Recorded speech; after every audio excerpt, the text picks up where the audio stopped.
Hello. I'm absolutely shattered. Don't know why. Right, okay. So, episode 3 of The Leisure Hive. I'm going to save my overall summing up of this story for the next episode because, yeah, I've got my reservations about this. Anyway, what I wanted to talk about here is this. Kapow! I talk about Sandifer a lot.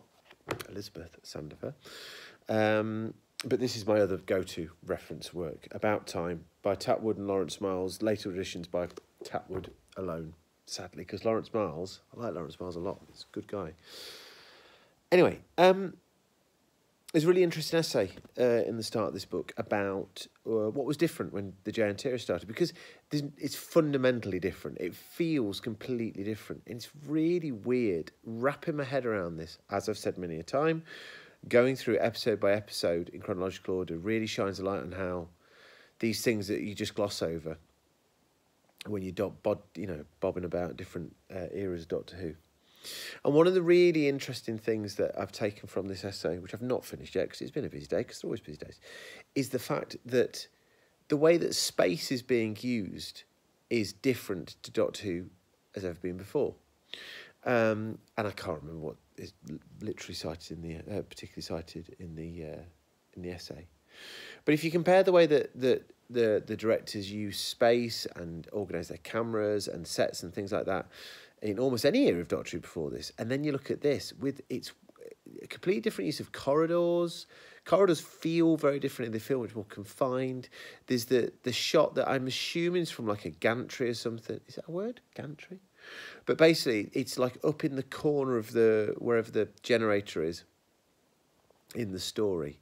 You had that really interesting shot with the face of, I think it's Pangol, and the guy whose name escapes me, who's the human, but he's not a human. Anyway, spoilers, etc. That was really, I can't remember seeing that. So maybe that's been in before, but there's just something in the way that space is organised differently in this story that's really, really interesting. In addition to that, I have to say, for all my whinging and complaining, have I whinged and complained?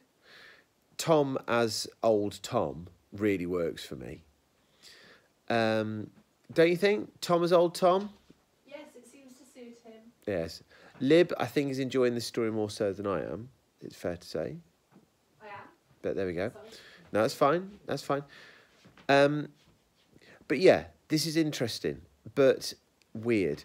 And I will talk more about that at the end of my next, because this is highly intellectual and academic. Whoever that chap was in the last one with all that YouTubey nonsense. No, he get high-level intellectual discussion of these stories. Yes.